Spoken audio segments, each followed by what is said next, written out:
Yeah, Naeem says the same thing. Me, Jay, and BM hit our squad ride parlay. I hit another nice one on Bet365. This is one of those nights, Bortzi's bankroll. 3 for 3, baby. This is one of those nights where, like, you know, we kind of bet on the Oilers every game throughout the year. You're going to be down money a lot of nights.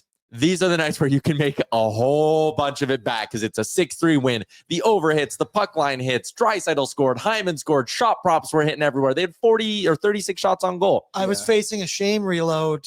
Emptied the clip. We're so back in the green. Oh, buddy, Sunday football now. Like, we're cooking. That was the first cooking. thought I had. I was like, okay, well, Sunday, I'm going to be good again. So there we go. Some stats at 5-on-5 last night. Shot attempts, 53-40. Shots, 29-17. High danger shot attempts, 14-5. Edmonton was all over them. And yes, it is the Columbus Blue Jackets.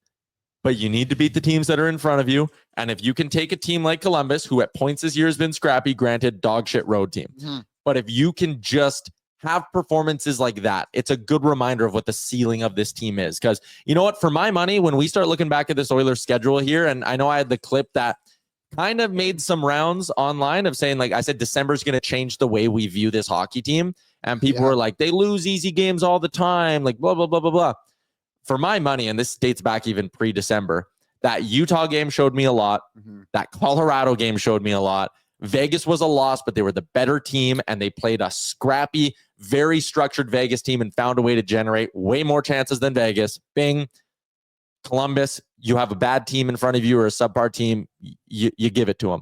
I think this team is starting to find their stride. And last night, even though it's against Columbus, it shows that. I agree. They've only lost twice in regulation in the last 10, which was Vegas and Minnesota. 7-2-1? They are, there must be something like that. I don't know, but I'm not good at that stuff. PK's best in the league in the last 11 games. Yeah, PK has been amazing. So like 97% or something like that. It was just like so, I think it was so obvious this was going to happen. Mm-hmm. And like, hey, there's still a lot of the month left to go, but the Oilers have been playing well recently. Like, I just think, and I get it. I love the Oilers. I know we all love the Oilers, and we love to panic about the Oilers because we want them to win every game. Mm-hmm. And when guys aren't playing well, you want to know why, and there's an overreaction to it. But like, ultimately, like, this team was way too good to continue to be so mediocre. I think this next little stretch will really prove a lot about this team. You've got St. Louis coming in, who new head coach bump, obviously Boston on the schedule, Minnesota again, Vegas, bunch of other teams. But I have full confidence they can go through, and hey, I don't think they'll win all the games, but if they did, I wouldn't be shocked at all. We're the best. And I wanted to pull up the numbers here.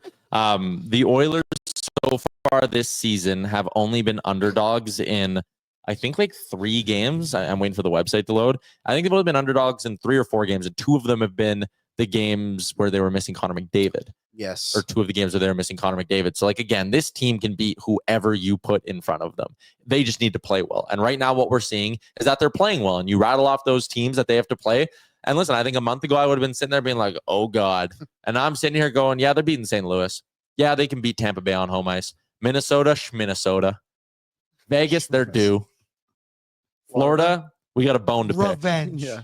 Boston, brutal. San Jose, celebrating my. I said that's such a letdown game after that stretch of teams, and you're going to play San Jose. I'm excited for that. Seen that movie before. The letdown game, if I have to pick one scheduled loss, Ottawa.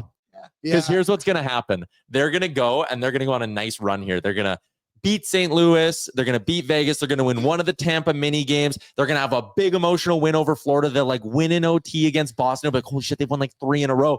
And they're going to smoke San Jose. They're going to beat San Jose like 9-2. And then the day before the Christmas break, Ottawa, they're going to lose 5-2. And they'll just be awful. Thank goodness we go off air. We don't have to talk about it. Yeah, the San Jose game, I think it'll be, I think I'm excited to see that McDavid celebrating.